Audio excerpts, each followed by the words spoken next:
Nós podemos abrir no texto bíblico em Lucas 9 e vamos ler os versículos 51 e depois do 57 ao 62. Lucas 9, 51, que diz assim: E aconteceu que, completando-se os dias para a sua assunção, manifestou o firme propósito de ir a Jerusalém. E agora vamos passar para o verso 57. E aconteceu que, indo eles pelo caminho, lhe disse um: Senhor, seguir-te-ei para onde quer que fores. E disse-lhe Jesus: As raposas têm covis e as aves dos seus ninhos, mas o Filho do Homem não tem onde reclinar a cabeça. E disse ao outro: Segue-me. Mas ele respondeu: Senhor, deixa que primeiro eu vou a enterrar o meu pai. Mas Jesus lhe observou: Deixa os mortos enterrar os seus mortos, porém tu vai e anuncia o reino de Deus. E disse também outro: Senhor, eu te seguirei, mas deixa-me despedir primeiro dos que estão em minha casa. E Jesus lhe disse: Ninguém que lança mão do arado e olha para trás é apto para o reino de Deus. Uau, não é?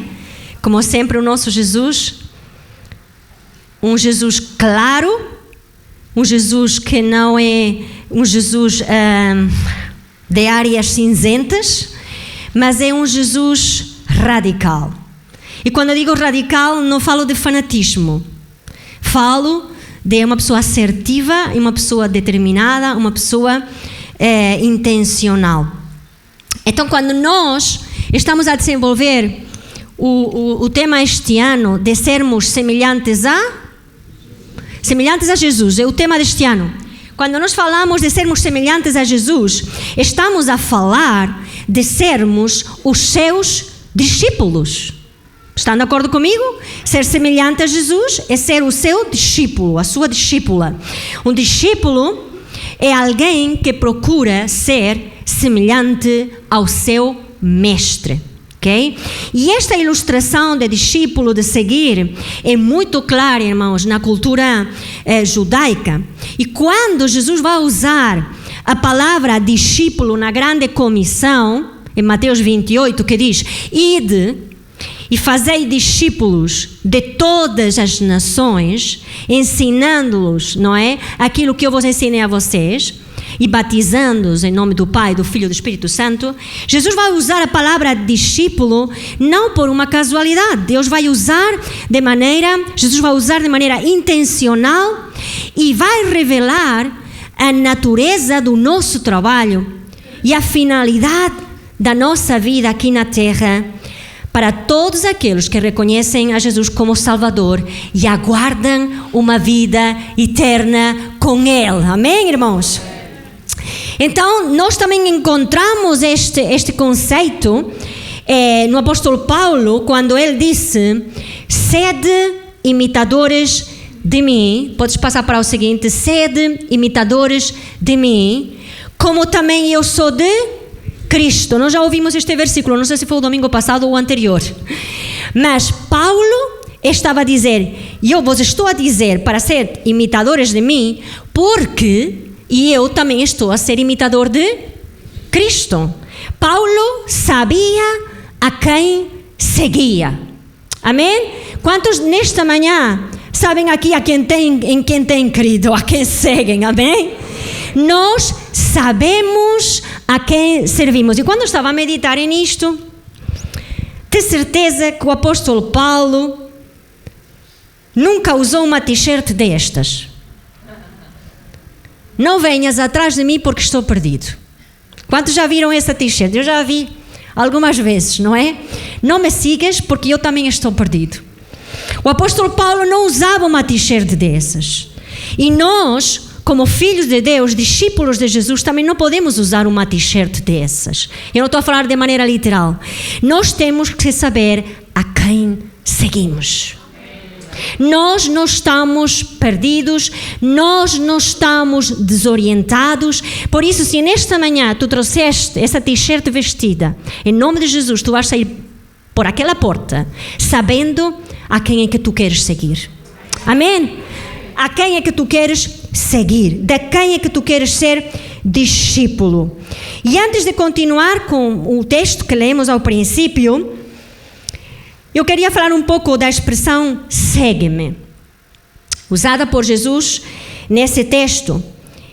E vamos ver que as pessoas a quem ele disse segue-me, aos seus discípulos e a pessoas que manifestaram desejo de ser os seus discípulos, Jesus vai usar esta expressão umas 30 vezes no Novo Testamento. E ele sempre fez uso dessa expressão da mesma maneira, com o mesmo fim. Segue-me era algo que se dizia a um discípulo. O que significa a palavra discípulo? Discípulo significa aquele que se coloca voluntariamente debaixo da orientação, direção do mestre e partilha as suas ideias. Isto é um discípulo. Se vamos ver esta palavra, está quase ausente no Antigo Testamento, mas vai começar a ganhar um sentido muito original que Jesus vai começar a dar no Novo Testamento. Claro que vamos encontrá-la no Antigo Testamento algumas vezes, mas no Novo Testamento vai começar a ganhar uma importância muito fantástica, não é? Que nós vamos ver. No Antigo Testamento, e até a época de Jesus, existia uma escola de discipulado, não é? Hebraica. E essa escola em que as crianças entravam era uma escola de discipulado e ela tinha várias fases, digamos assim, não é? Podes passar ao seguinte: essa escola de discipulado tinha várias fases. A primeira fase era onde as crianças de 5 a 10 anos aprendiam de cor, memorizavam a Torá, que era a lei do Novo Testamento. Eles memorizavam os 5 primeiros livros das Escrituras. Memorizavam. De 5 a 10 anos. Nós às vezes dizemos às nossas: ai, coitadinho, tenho que memorizar tanta matéria. Eles têm capacidade. Porque eles têm mesmo capacidade, está provado. Então a idade dos 10 anos é a idade chamada de ouro para memorizar, não é? De 5 a 10 anos aprendiam de cor os 5 primeiros livros da Bíblia. Sim, de cor.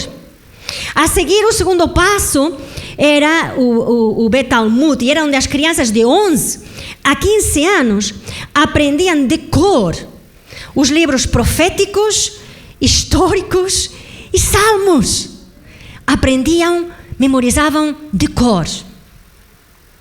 E nesta etapa, os jovens começavam a tomar a decisão de continuar a estudar ou de ficar em casa com os seus pais, aprender um ofício ou um negócio da família. Vocês se lembram, irmãos, quando Jesus pisa o templo com 12 anos? Imaginem dentro deste contexto. Jesus vai ao templo com 12 anos, senta-se com os doutores da lei e sabe mais do que todos eles. Com certeza que algum rabino já começava a olhar para ele como dizendo: eu gostava que ele fosse meu discípulo, porque ele sabe muito, ele está muito preparado, não é? Imagina, tremendo. Mas, o que acontecia depois destas fases? Passava ao terceiro passo, que era desde os 15 aos 30 anos de idade. E nesta etapa de aprendizagem, o nível de discipulado só era possível para os melhores, para aqueles que tinham pleno domínio mesmo das Escrituras, conhecimento das Escrituras. E depois nesta fase, os alunos que passavam a esta fase, os melhores, eles deviam procurar um rabino, alguém que já era maestro nas Escrituras, e deviam chegar ao pé dele e pedir-lhe que lhe permitisse ser o seu discípulo, o seu aprendiz. aí passava a se chamar Talmid, não é? O aprendiz. Então, esse discípulo iria caminhar com o rabino, iria falar como ele, caminhava como ele, vivia com ele, e não somente iria aprender o que sabia o mestre, mas ele queria ser também um futuro mestre. Então, o aprendiz chegaria a aprender todos os ensinamentos desse rabino, ao qual se chamava jugo do rabino. Isso traz muita luz sobre o que Jesus falou e disse: levai o meu jugo sobre vós e aprendei de mim, que sou manso e humilde de coração, e achareis descanso para as vossas almas. Quando Jesus estava a falar deste jugo, as pessoas que estavam a ouvir, especialmente os judeus, sabiam do que Jesus estava a falar. Estava a falar de um jugo do mestre. Estava a falar dos ensinamentos do mestre. Ainda hoje, irmãos, ainda hoje, Jesus está a dizer: segue-me, toma o meu jugo, toma o meu ensinamento, aprende de mim, porque eu sou manso e humilde de coração, e tu vais achar descanso para a tua alma. Ainda hoje, Jesus está a passar por aqui a dizer: segue-me, toma sobre ti o meu jugo. E sabem que Jesus era visto por muitos como um rabino. Ele ensinava: eu sou a verdade, e eu sou o que tenho a vida eterna, e eu sou a própria revelação da lei. Sejam como eu sou, falem como eu falo, façam o que eu faço, aprendei de mim. Mas quando olhamos para isto e olhamos para aquela carreira que nós vimos, não é? Aquela carreira de discipulado, reparem que Jesus, ele aprendeu o ofício de carpinteiro. Segundo esse ensinamento, parece ser que Jesus voltou para casa, digamos assim, abraçou o ofício da sua família. Poderia ser considerado pelos outros como alguém que não era o suficientemente bom para ser um rabino, certo?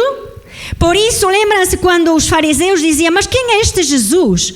Não é ele filho de José e de Maria, carpinteiro? Como dizendo: não é esse o seu ofício? Ele não pode ensinar. Ele não está capacitado, segundo o nosso padrão, para ensinar. Segue-me o raciocínio? Mas Jesus rompeu tudo que era esquemas nesse sentido, não é? Jesus era a própria palavra. Jesus tinha a plenitude do conhecimento da palavra. Ele era a palavra. Ele conhecia as Escrituras, porque ele tinha inspirado elas. Então, nele habitava a plenitude do conhecimento de Deus. Mas eles se admiravam. Ele não é mais do que um carpinteiro. Agora, avançando, o estudante, aquele discípulo que tinha passado todas as fases, ele tomava a decisão de que, bom, a partir de agora eu então me vou dedicar ao conhecimento das Escrituras. E quero ser um futuro rabino, eu quero ser uma pessoa que ensina as Escrituras de Deus. Devia abandonar tudo para seguir a um rabino que devia escolher. Então os discípulos chegavam a esse tal rabino e diziam: eu quero ser o teu discípulo. E nessa hora o rabino começava a avaliar o candidato. Começava a perguntar-lhe coisas. Começava não só a perguntar os seus conhecimentos, se sabia as Escrituras, mas também começava a avaliar o nível de compromisso que o discípulo iria ter. Ou seja, se estava disposto a deixar tudo para lhe seguir. Começava a avaliar isso nessa pessoa. E se o rabino se desse conta que não estava à altura, normalmente olhava para ele e lhe dizia: ok, amas a Deus, sabes a lei, mas não tens o que se precisa para ser um meu discípulo. Vai para a tua casa, aprende um ofício, apoia a tua família e por aí fora. Segue a tua vida, não é? Vocês se lembram do que aconteceu com o jovem rico? Quando se chegou a Jesus? Ele conhecia a palavra, guardava os mandamentos, mas quando Jesus lhe pediu para vender tudo e dar aos pobres, ele não pôde fazer isso. E esse foi o motivo pelo qual este jovem não pôde seguir a Jesus. Diz a palavra de Deus que Jesus olhou para ele, o amou e lhe disse: falta-te uma coisa, vai e vende tudo quanto tens e dá aos pobres, e terás um tesouro no céu, e vem e segue-me. Portanto, Jesus estava a reconhecer em ele o potencial de ser um discípulo. Mas diz a palavra que ele, pesaroso desta palavra, retirou-se triste, porque possuía muitas propriedades. E então, Jesus, olhando em redor, disse aos seus discípulos: quão dificilmente entrarão no reino de Deus os que amam as riquezas. Para os que confiam nas riquezas é muito difícil entrar no reino de Deus. Jesus estava a dizer: tu tens potencial para ser o meu discípulo, vem. Mas naquela hora, quando eu estava a avaliar o seu nível de compromisso, chegou à conclusão de que realmente ele não queria ser discípulo de Jesus. Será que isto pode acontecer com qualquer um de nós, discípulos de Jesus, na atualidade? Será que pode acontecer isto? Será que pode haver coisas que limitem o nosso compromisso total com o nosso mestre querido Jesus? Será que alguém está nesta sala, nessa condição, ou alguém que não está a seguir está nessa condição? Ok, vamos continuar em frente. Então, e vamos passar para o slide 7. Se o mestre considerava que o aprendiz iria conseguir fazer o mesmo que ele fazia, não é? Diz a palavra de Deus, e nós vemos confirmado por Jesus, não é? Que ele fazia isso, que olhava nos olhos e lhe dizia: segue-me, segue. Eles pediam a um rabino que lhe permitisse ser o seu aprendiz. O rabino avaliava o candidato a aprendiz, os seus conhecimentos e o seu nível de compromisso. E uma vez que aceitasse, deixava tudo e seguia o seu mestre, quando esse mestre lhe dissesse: segue-me. Irmãos, quando nós compreendemos desta maneira a expressão segue-me, ganha uma nova dimensão. Cada vez que lemos nas Escrituras Jesus olhar para alguém e dizer: segue-me. Porque Jesus está a dizer: eu estou a ver em ti o potencial de seres como eu, semelhante a mim. Eu estou a ver em ti o potencial de tu fazeres um dia o que eu faço agora. Eu estou a ver em ti o potencial de tu próprio seres alguém que ensine, que inspire e que leve a outros no mesmo caminho de ensinamento que eu estou a dar-te a ti. Então, quando Jesus olhava para alguém e lhe dizia: segue-me, era muito profundo. Estava a dizer: tu podes ser semelhante a mim. E ainda hoje, irmãos, Jesus está a passar por este lugar e está a dizer: segue-me, segue-me. E está a dizer: segue-me, tu podes ser semelhante a mim. Não é porque tu sejas mais bom, ou eu também, ou porque tenhamos os olhos bonitos. Não, Jesus está a dizer isso porque Ele sabe que quando Ele enviasse o Espírito Santo dentro de nós nos capacitaria para sermos os seus discípulos, para sermos semelhantes a Ele. Jesus ainda hoje disse: segue-me. Jesus está a passar por este lugar, irmãos, e está a dizer: segue-me. Se há alguém neste lugar que ainda não é discípulo de Jesus, nesta manhã, Jesus está a olhar para ti e está a dizer: segue-me. Deixa tudo e segue-me. Então esse jovem deixava a família, deixava tudo, deixava a sinagoga, deixava tudo que fosse preciso e dedicava-se toda a sua vida a aprender a ser como um rabino. E sabem que havia uma expressão que lhe era dito: os pais, o maior orgulho que podiam ter, a melhor bênção que podiam ter, é ter um filho que entrasse pela casa e dissesse: eu vou ser discípulo de um rabino, eu vou aprender mais da palavra de Deus, eu vou ter mais conhecimento da palavra de Deus. E a verdade, irmãos, a melhor coisa que os nossos filhos nos podem dizer um dia é: eu quero saber mais da palavra de Deus. Irmãos, eu não estou a dizer que com isto toda a gente tem que ir estudar ao Instituto Bíblico. Não, se vão, glória a Deus.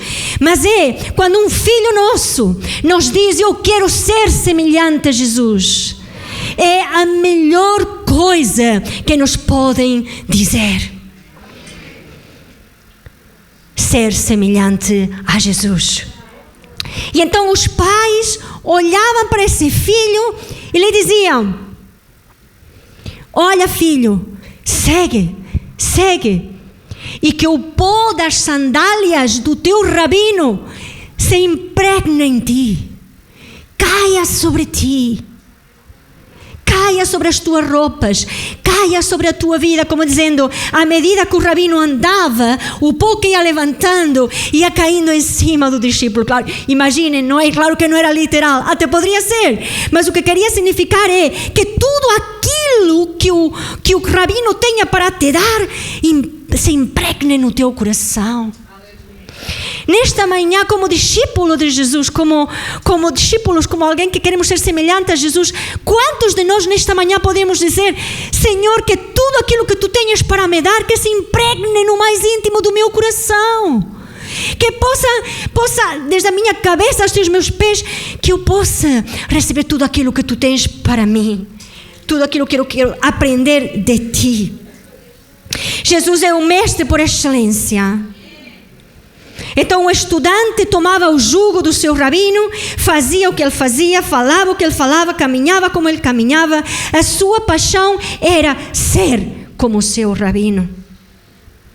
Então, quando Jesus usa essa terminologia com os judeus, de discípulo, de segue-me, eles conheciam muito bem do que se tratava.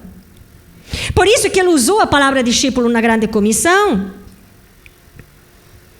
Mas por que as chamadas de Jesus aos outros, por que o segue-me de Jesus aos outros admirou tanto aos religiosos da sua época? Por que causava tanta confusão? Olha, primeiro, porque no caso de Jesus, por vezes ele nem esperava que alguém lhe pedisse para seguir, não é?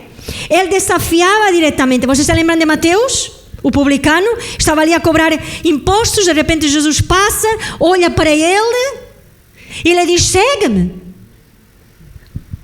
Não pode ser, ele não passou pelas cadinhas todas. Como é que Jesus lhe disse: segue-me? Não é? Era uma chamada que não era ele que ia pedir a Jesus. E nós no texto de hoje também vamos ver pessoas que lhe pediram a Jesus para ser o rabino. Mas nesta ocasião que estou a falar, por vezes era uma chamada que não era precedida de nada disso. Simplesmente Jesus chegava e dizia: segue-me, assim como estou, assim como estás. Mateus estava à frente de uma mesa com dinheiros a receber os impostos para os romanos. Como é que alguém assim poderia estar qualificado para entrar na escola de um rabino hebraico? Não! Mas Jesus vai partir com isso tudo. E ainda bem que ainda hoje Jesus parte com isso tudo. Parte com isso tudo, com conceitos de homens, com maneiras, com caixas, com estruturas. O meu Jesus é um Jesus que faz o que quer, quando quer e como quer, e não está limitado. O seu chamado ao segue-me não está limitado pelos óculos dos homens. Ainda Jesus está a passar por aqui nesta manhã e está a dizer: segue-me, segue-me. Segundo os seus discípulos, não tinham de ser os melhores em conhecimento da Torá. Os seus discípulos não eram conhecedores, não eram os melhores. Provavelmente todos eles tinham entrado na escadinha e aí por volta dos 10 anos, quem sabe, se calhar foi na primeira fase: olha, filho, vai vender peixe, vai fazer pão, porque tu isto não é a tua praia. E depois chegavam a casa: olha, mãe, mandaram para aprender o ofício da família. porque isto não dá. Oh, filho, não faz mal, pá. Não é? As famílias estavam divididas por ofícios, não é? E as pessoas a que ele vai chamar nem sequer eram os melhores. Podes passar o slide 9. E eu escolhi aqui uma versão da Bíblia Transformadora que diz assim: lembrem-se, irmãos, de que poucos de vocês eram sábios aos olhos do mundo, ou poderosos ou ricos quando foram chamados. Pelo contrário, Deus escolheu as coisas que o mundo considera loucura para envergonhar os sábios, assim como escolheu as coisas fracas para envergonhar os poderosos. Deus escolheu as coisas desprezadas pelo mundo, tidas como insignificantes, e as usou para reduzir a nada aquilo que o mundo considera importante. Portanto, ninguém jamais se orgulhe na presença de Deus, porque foi por iniciativa de Deus que vocês estão em Cristo Jesus, que se tornou a sabedoria de Deus em nosso favor. Nos declarou justos diante de Deus, nos santificou e nos libertou do pecado, para que, como está escrito, aquele que se gloria, glorie-se no Senhor. Glorie-se no Senhor. Não é pelo que sabe, não é porque é mais sábio, não é porque é mais rico, não é porque é poderoso, não é pelos canudos que tem na parede, não é porque tenha estudado tudo. E podes estudar teologia, deves estudar teologia, mas na tua glória não pode estar nisso. A tua capacitação não vem só por isso. A tua capacitação vem porque Jesus te diz: segue-me. Segue-me e eu te vou ensinar, e eu te vou guiar. Tu podes ser semelhante a mim, tu podes levar a outros a serem semelhantes a mim. Então Jesus rompeu com isso tudo. Irmãos, e na minha caminhada, pela minha própria vida, pelo meu próprio testemunho, alguém que ninguém dava nada, alguém que possivelmente era uma pessoa que não tinha grande futuro, coitada. Mas sabe, Deus não olha para isso. Deus tem prazer mesmo em pegar aquilo que o mundo põe de lado, aquilo que o mundo acha que não tem valor, a quem as pessoas dizem: tu não vais conseguir. Deus tem prazer em levantar para a sua glória e usar.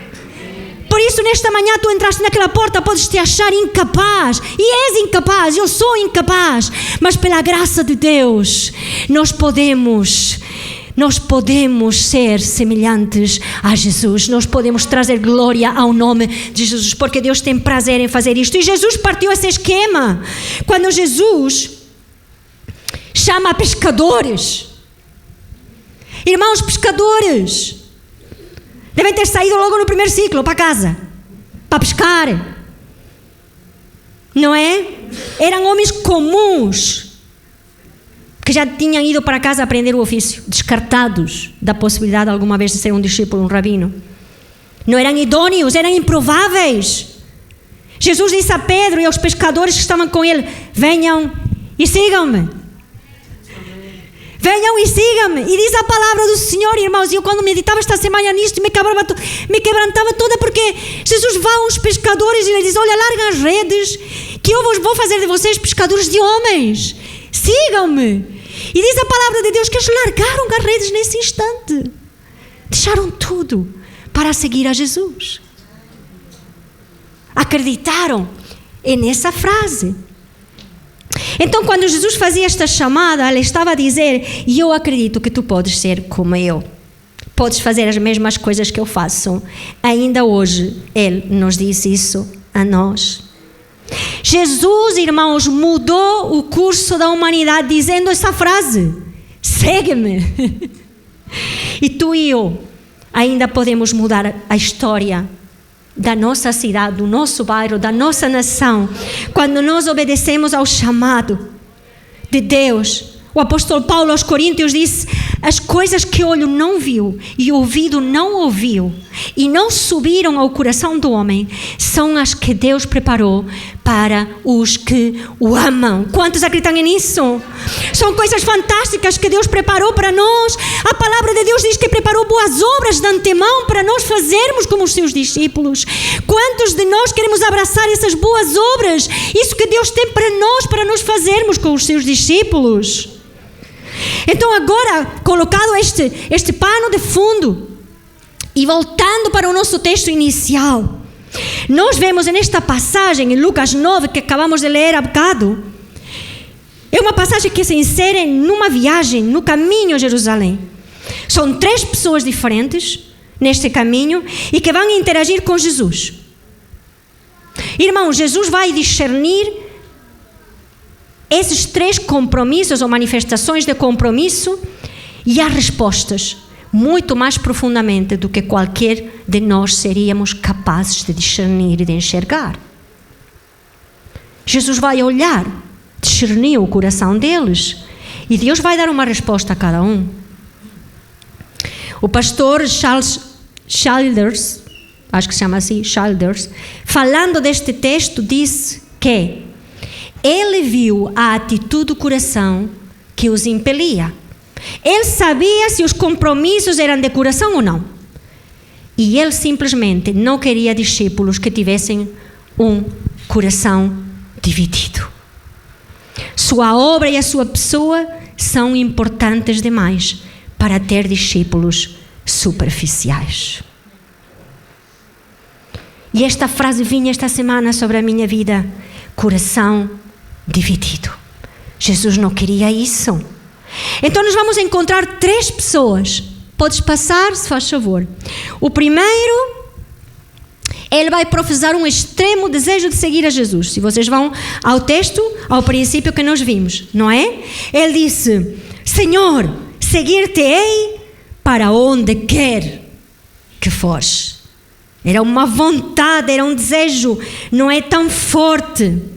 O segundo vai manifestar assim um grau elevado de relutância perante o chamado de Jesus. E o terceiro vai professar um desejo de seguir a Cristo, mas pede permissão para um adiamento dessa decisão. O primeiro era um escriba. Ainda que Lucas não fala dele como escriba, se vocês vão ver o mesmo texto em Mateus, está escrito que era um escriba. Um escriba era um professor da lei.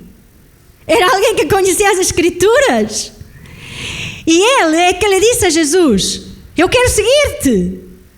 Como aqueles jovens que iam ao rabino lhe diziam: eu quero ser o teu aprendiz. Eu quero seguir-te. Um escriba.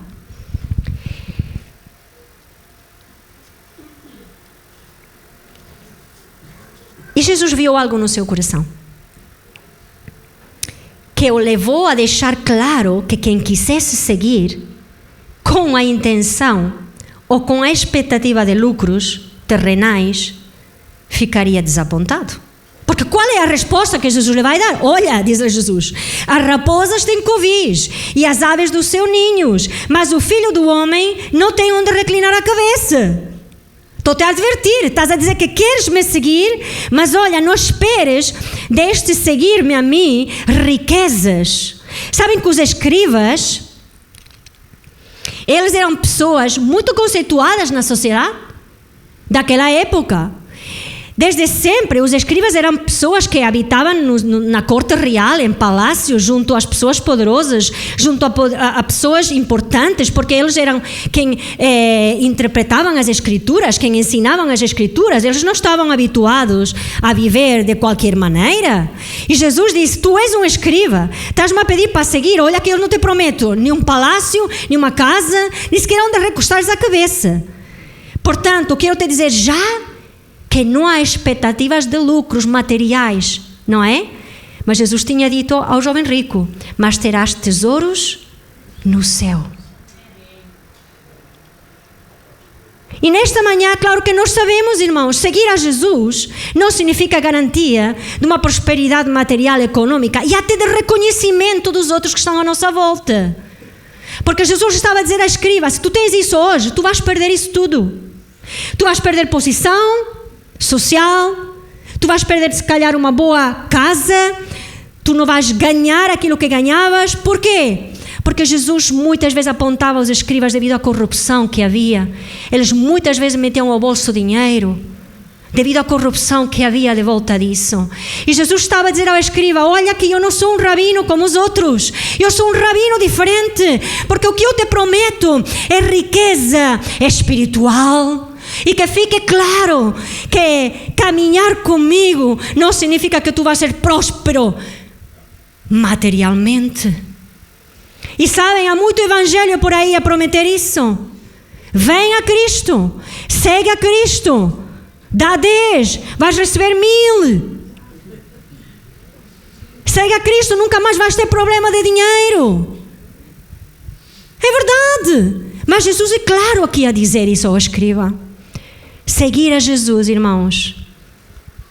Muitas vezes nós vamos estar a seguir a Jesus contando os tostões. Mas olha, a felicidade do coração, a riqueza espiritual que nós vamos ter é muito maior do que as coisas materiais deste mundo. Muito maior.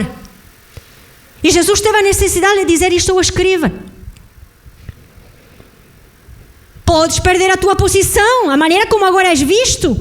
Diz a palavra de Deus que eles vestiam aquelas roupas, passavam pelas ruas, as pessoas admiravam as suas roupas, tinham as melhores cadeiras nos lugares. Seguir a Jesus pode te levar a que aquelas pessoas que te admiram hoje deixem de admirar.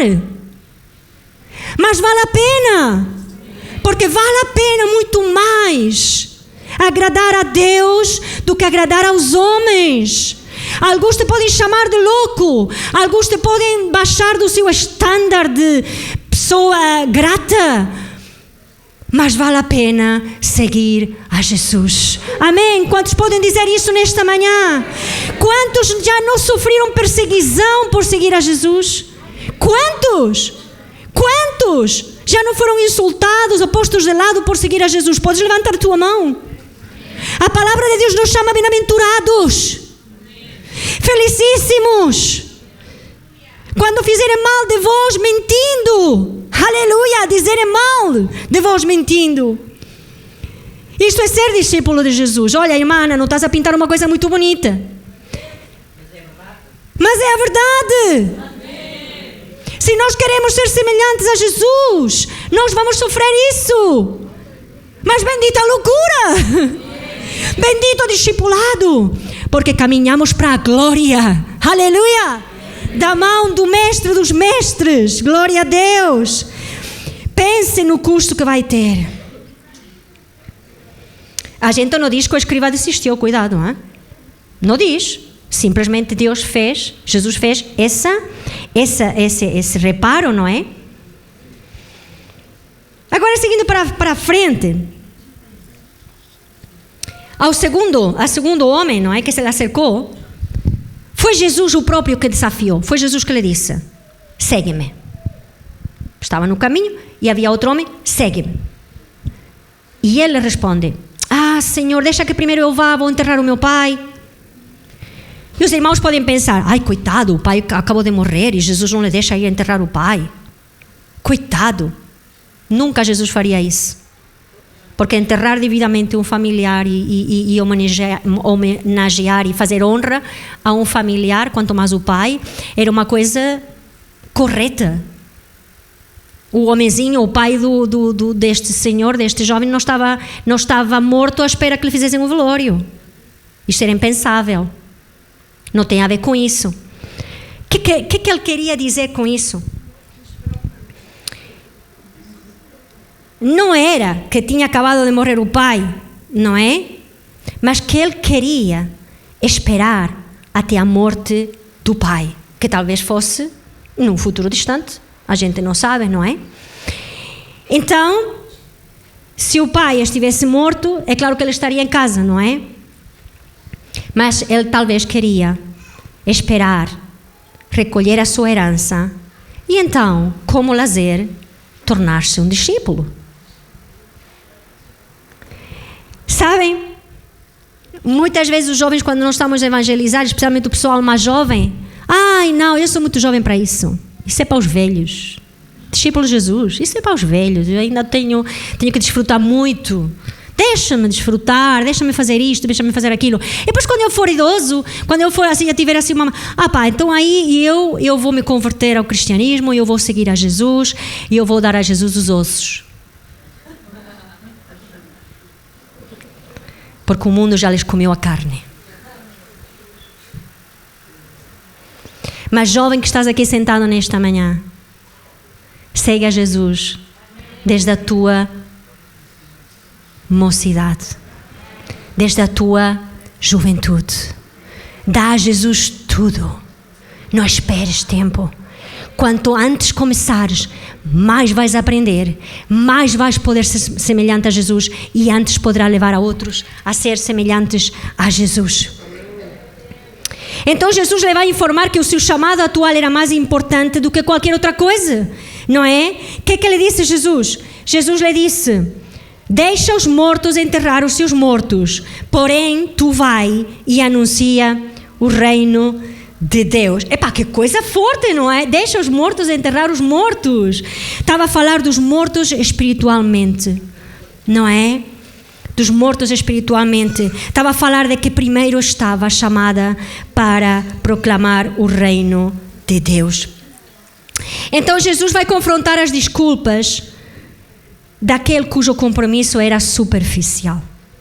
O que é que está primeiro na tua vida? Isso vai revelar o quanto tu e eu desejamos ser semelhantes a Jesus. O que é que está primeiro na tua vida? O que é que está no centro da tua vida? O que é que está na frente na tua vida? Finalmente, o terceiro parece ser alguém que também ofereceu-se voluntariamente ao serviço de Jesus e disse também ao Senhor: eu te seguirei, eu vou te seguir, eu vou ser o teu discípulo, mas deixa-me despedir primeiro os que estão na minha casa. Mas que coisa, não é? Com a casa, com a família. Mas por que é sempre aquela desculpa de mau pagador? Não é? Mais uma vez vemos aqui nesta frase: deixa-me primeiro fazer outra coisa, antes do que seguir-te, antes do que servir-te, antes do que transformar-me num discípulo teu. E então aí Jesus vai lhe dizer algo tremendo: ninguém que lança a mão do arado e olha para trás é apto para o reino de Deus. Então, este pedido deste moço, fácil, segue-me, de Jesus, revela solicitar um adiamento. Não, eu não quero me comprometer, não quero te seguir assim, dessa maneira, eu não quero deixar tudo. E aí Jesus vai dar uma ilustração fantástica, não é? Que é do arado e olhando para trás. Podes passar o slide? Eu trouxe assim uma pequena, para quem não sabe o que é um arado, especialmente o pessoal mais novo, pode ter visto na história, sim, na escola, mas pronto. O que era um arado? Um arado era um instrumento agrícola feito de madeira e parecia quase uma forquilha, não é? Então, essa forquilha era amarrada a uma junta de bois, a dois bois, não é? E a pessoa que agarrava no arado, ele tinha que agarrar naquilo, mandava andar os bois e o arado ia rasgando a terra e ia fazendo sulcos. Ok? Agora há máquinas muito melhores do que isso, não é? Aquela coisa que é elétrica, que faz também no instante. Mas também, se olhas para trás com isso, ainda ficas mais sem pés. Mas pronto, não é? Então, naquele tempo, abria aqueles sulcos e depois nos sulcos que eram abertos eram colocados a semente. Ok? E depois as sementes iam crescendo todas direitinhas, não é? A plantação estava bem feita. Então Jesus disse assim: aquele que pega no arado não pode olhar para trás.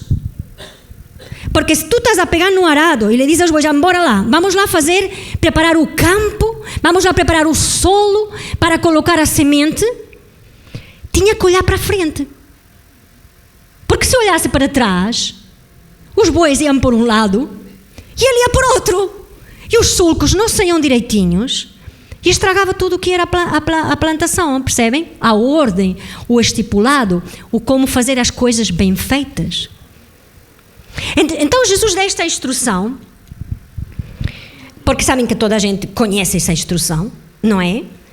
Então ele estava a dizer que quem estava a conduzir os animais não se podia distrair, mas devia prestar atenção nos animais e no esforço que fazia com as próprias mãos para que o arado seguisse em linha reta.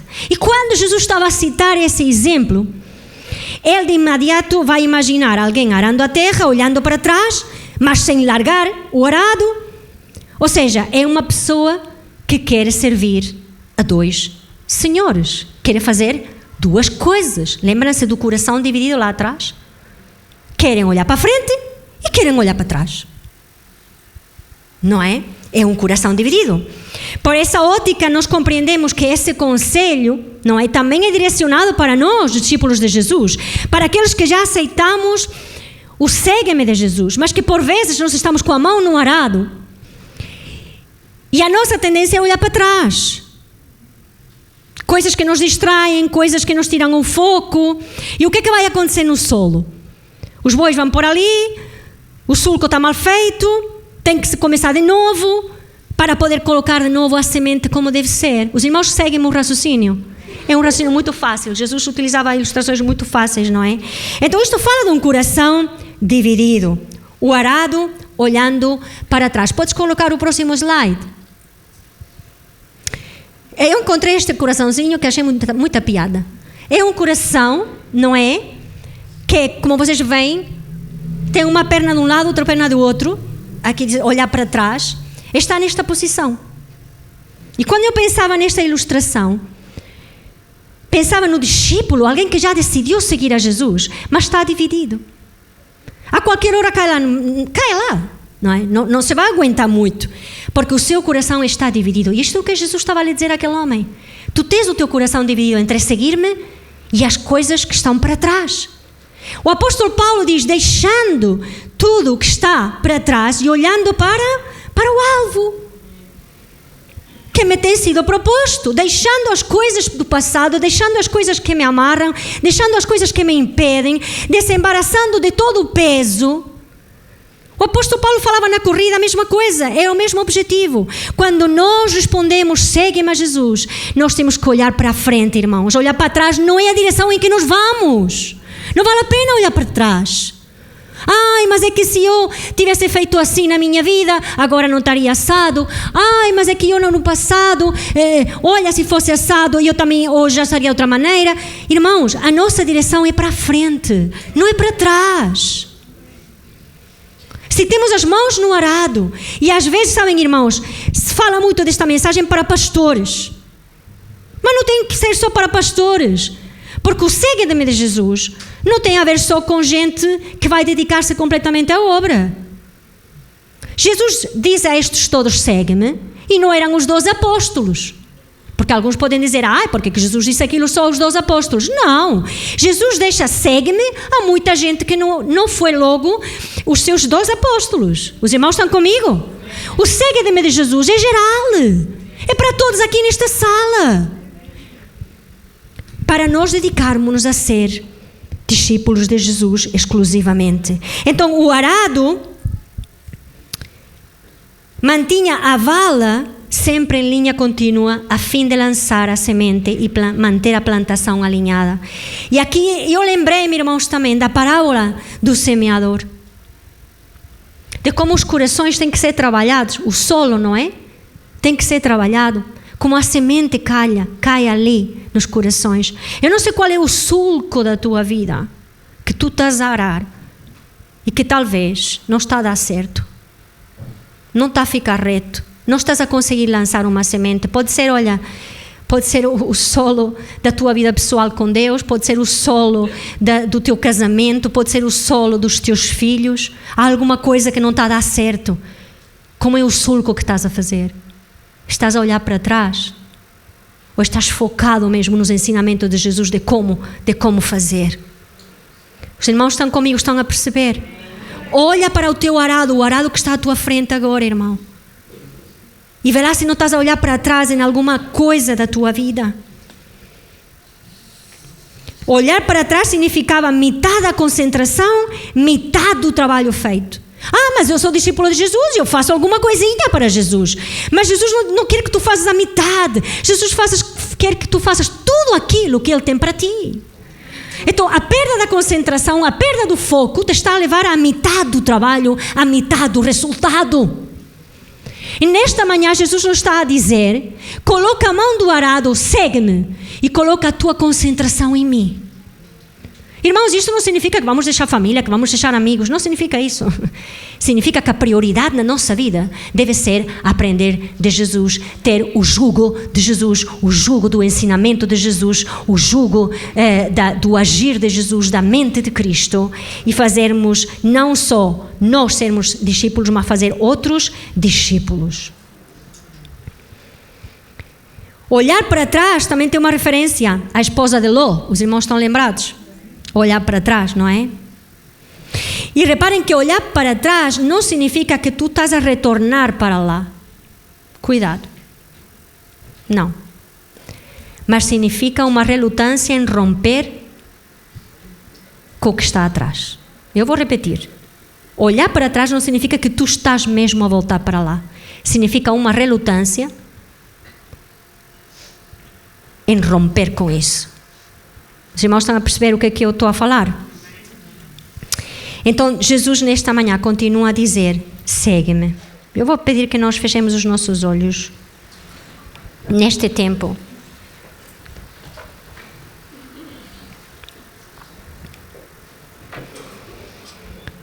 Obrigado, Jesus.